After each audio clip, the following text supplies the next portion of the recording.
গণ অধিকার পরিষদের সভাপতি ও প্রবাসী কল্যাণ ও বৈদেশিক কর্মসংস্থান প্রতিমন্ত্রী নুরুল হক নূর এবার কড়া ভাষায় সমালোচনা ও ব্যঙ্গ করেছেন জাতীয় নাগরিক পার্টির মুখ্য সমন্বয়ক নাসির উদ্দিন পাটোয়ারীকে। এক বিশেষ সাক্ষাৎকারে তিনি দাবি করেন, বিশ্ববিদ্যালয় জীবনে নাসির উদ্দিন পাটোয়ারীকে কোনো আন্দোলন, সংগ্রাম বা মিছিল মিটিংয়ে দেখা যায়নি।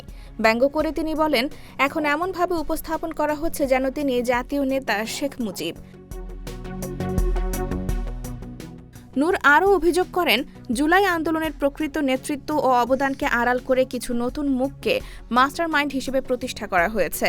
নিজের রাজনৈতিক অভিজ্ঞতার কথা তুলে ধরে তিনি বলেন, আন্দোলনের শুরু থেকে তিনি সক্রিয় ছিলেন এবং কারা বাস্তবে মাঠে ছিলেন সে সম্পর্কে তিনি অবগত।